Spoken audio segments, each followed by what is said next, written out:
सबसे पहला, ऑस्टियोपोरोसिस आम तौर पे ओल्ड एज में देखा जाता है, यानी कि अगर एज 65-70 इसके आसपास या इससे ज़्यादा है तो हड्डी का कमज़ोर हो जाना एक नेचुरल प्रोसेस है। जैसे स्किन लटक जाती है, दांत लूज़ हो जाते हैं, हेयर, हमारे बाल जो हैं वो ग्रे हो जाते हैं, ऐसे ही हमारी बोन्स भी वीक हो जाती हैं। एक सेगमेंट है जो कि ओल्ड एज में होता है। दूसरा सेगमेंट है जो आपने मेंशन किया, वो लेडीज़ जिनको मीनोपॉज हुआ। अब मीनोपॉज दो तरह से हो सकता है। एक तो जो नेचुरल प्रोसेस हुआ मीनोपॉज का कि पीरियड्स आने बंद हो गए, उसके बाद शरीर के अंदर हार्मोन्स का लेवल ड्रॉप करता है। खास तौर पे एक हार्मोन जिसको हम ईस्ट्रोजन कहते हैं, जब वो लेवल कम होता है तो हमारी हड्डी कमजोर होती है। इसीलिए फीमेल्स के अंदर एक एवरेज एज इंडिया के अंदर अराउंड 47 ईयर्स है जब लेडीज को मीनोपॉज होता है। उसके बाद बोन क्वालिटी डाउन होनी शुरू होती है। तो दूसरा कारण हो गया मीनोपॉज। अब मीनोपॉज जैसे मैंने बताया, एक तो नेचुरल मीनोपॉज हो गया, दूसरा सर्जिकल मीनोपॉज हुआ।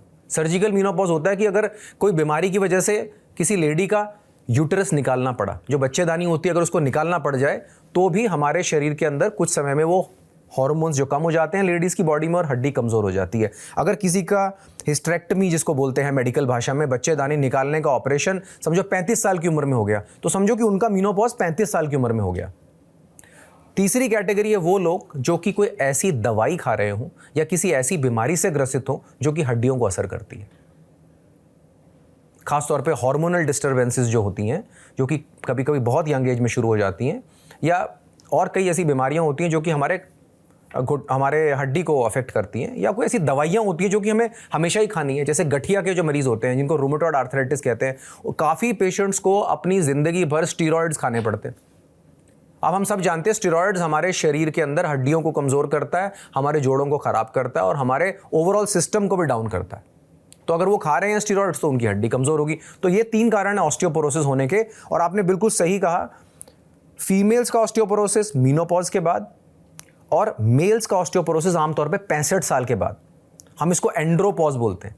जैसे मीनोपॉज लेडीज के लिए होता है, एंड्रोपॉज मेल्स के लिए होता है, लेकिन उसका कोई बायोलॉजिकल चीज नहीं होती। जैसे लेडीज को पीरियड्स आने बंद हो गए तो पता लग गया कि मीनोपॉज हो गया। मेल्स के अंदर कोई ऐसा बायोलॉजिकल इवेंट नहीं होता, लेकिन जो मेल हार्मोन्स होते हैं वो 65 के बाद ड्रॉप कर जाते हैं और उससे हड्डी कमजोर होनी शुरू हो जाती है।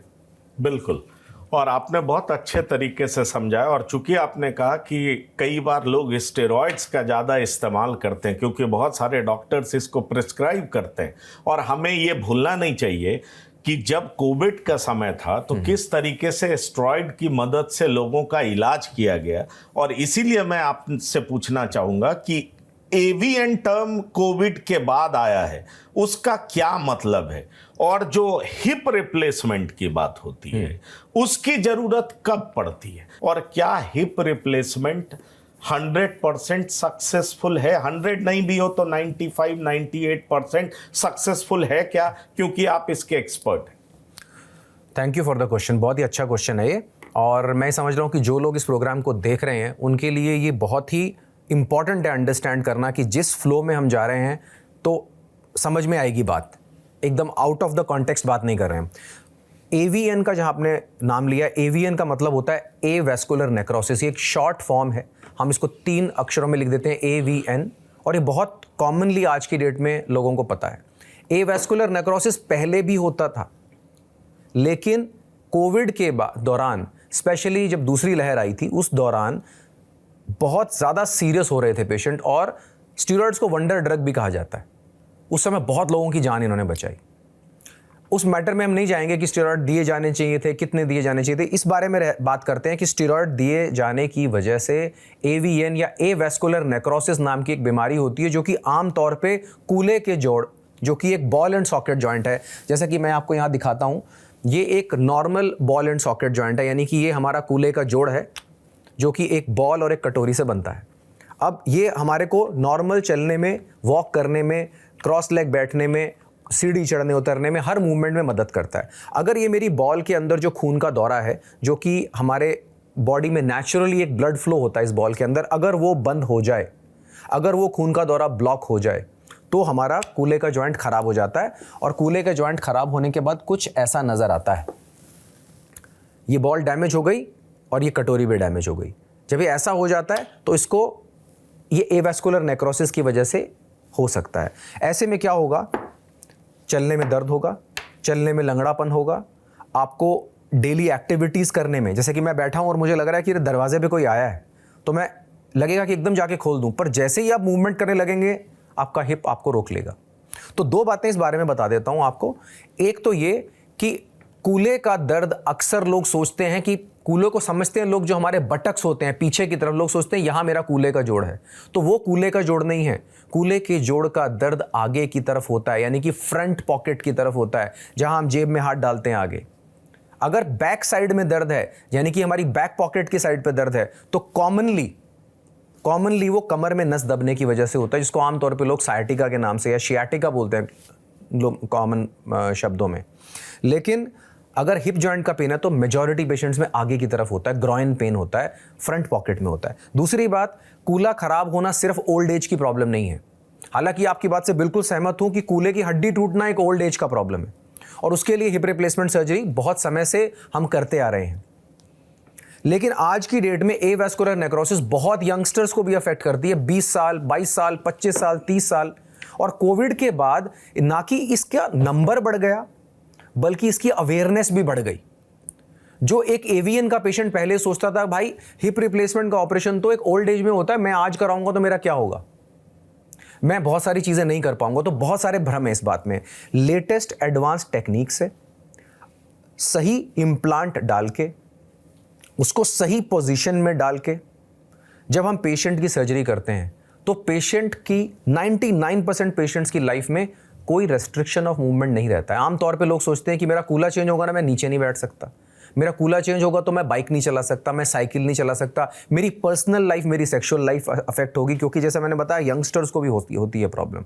तो ये सारी एक्टिविटीज़ आजकल की latest techniques, latest technology, latest implants को यूज़ करके हम पेशेंट्स को बहुत अच्छी क्वालिटी ऑफ लाइफ दे सकते हैं। अब जब हम आते हैं ओल्ड एज में, तो ओल्ड एज में मैं आपसे थोड़ा सा एक बात में असहमत हूँ कि लोग ये अक्सर सोचते हैं कि कूल्हे का ऑपरेशन हो गया तो कुछ तो अब सही नहीं होगा। मैं आपको बता दूं कि अगर कूल्हे का फ्रैक्चर हुआ और ऑपरेशन नहीं करा तो बहुत सारे बुजुर्ग लोग 3 महीने से ज्यादा नहीं निकाल पाते। लेकिन अगर कूल्हे का ऑपरेशन हुआ और वो कामयाब रहा, जो कि आज की डेट में एक अच्छे अस्पताल के अंदर अगर किया जाए जिसमें आईसीयू फैसिलिटी हो, तो कामयाब होता है। पेशेंट को ऑप्टिमाइज करने के बाद, पेशेंट को प्रिपेयर करने के बाद कामयाब होता है। और अगर कामयाबी मिली तो फायदा सिर्फ फिजिकल नहीं होगा, मेंटल भी होगा। फिजिकल क्या होगा, हम चाहते हैं कि पेशेंट जल्दी से जल्दी खड़ा होकर चले। एक बुजुर्ग इंसान अगर बिस्तर पकड़ ले तो वैसे ही जीने की इच्छा छोड़ देते हो। तो हमें चाहते हैं कि उनकी मूवमेंट बनी रहे, हम चाहते हैं कि वो जल्दी से अपनी इंडिपेंडेंस गेन करें। मैंने कॉमनली क्या देखा है कि बुजुर्ग लोग सोचते हैं कि अब मैं बच्चों पे डिपेंडेंट हो गई, अब मेरे को तो टॉयलेट के लिए भी किसी को मदद करना पड़ रहा है, मैं तो बिस्तर में ही हूँ। ये ट्रीटमेंट नहीं है। अगर डर के हम प्रॉपर इलाज नहीं कराते हैं तो हम डिनाई कर रहे हैं, हम मना कर रहे हैं उनको कि हम आपका ट्रीटमेंट नहीं कराएंगे। तो आज की डेट में सर्जरी को बहुत सेफली परफॉर्म किया जा सकता है मेजॉरिटी पेशेंट्स में। हम जनरलाइज नहीं कर सकते इसको, लेकिन हम जानते हैं कि आज से 20 साल पहले हम कहां थे और आज कहां हैं। तो हिप रिप्लेसमेंट बहुत कामयाब ऑपरेशन है। एवीएन यंग या ओल्ड किसी को भी अफेक्ट कर सकता है। कोविड के दौरान स्टेरॉइड का यूजेज हुआ, उसके बाद इसका इंसिडेंट बढ़ा और ये बहुत ही सक्सेसफुली करा जा सकता है और आपको एक नॉर्मल क्वालिटी ऑफ लाइफ दी जा सकती है। तो THR या टोटल हिप रिप्लेसमेंट को, जैसे एवीएन आपने बोला, एवास्कुलर नेक्रोसिस को एक शॉर्ट टर्म है, टोटल हिप रिप्लेसमेंट की एक commonly use term is THR। तो जो एवीएन के पेशेंट्स हमारे पास पूरे इंडिया से आते हैं, उनके अपने ग्रुप्स होते हैं व्हाट्सएप पे, वो डिस्कस करते हैं कि मेरा क्या इलाज हुआ, क्या नहीं हुआ, मैं किसके पास गया और मैं कैसे ठीक हुआ। तो ओल्ड एज में अगर हम सर्जरी करें तो we are not taking risk, but we are taking risk to give the life back to that person. मतलब आप एक कैलकुलेटेड रिस्क जब लेते हैं तो एक्चुअली पेशेंट को आप एक नॉर्मल जिंदगी दे रहे हैं, और अपने एक जो बुजुर्ग इंसान, आपके दादा दादी जो भी घर में है, वो बहुत लंबे समय तक आपके साथ रह पाएंगे और आपका ध्यान भी रख पाएंगे और अपना आशीर्वाद भी दे पाएंगे। नहीं, बिल्कुल। और मैंने ये सवाल इसलिए किया ताकि लोगों के बीच में जो भ्रांतियां हैं वो दूर हो सके, और आप जैसे एक्सपर्ट की मदद से अगर इस बात को लोगों के सामने रखा जाए तो जो लोग इस संशय में हैं, शक में हैं कि पता नहीं मेरी स्थिति और खराब हो जाएगी, मुझे लगता है वो बेहतर जिंदगी के लिए निश्चित रूप से आप जैसे एक्सपर्ट से कंसल्ट करेंगे और बेहतर जिंदगी लीड कर सकेंगे।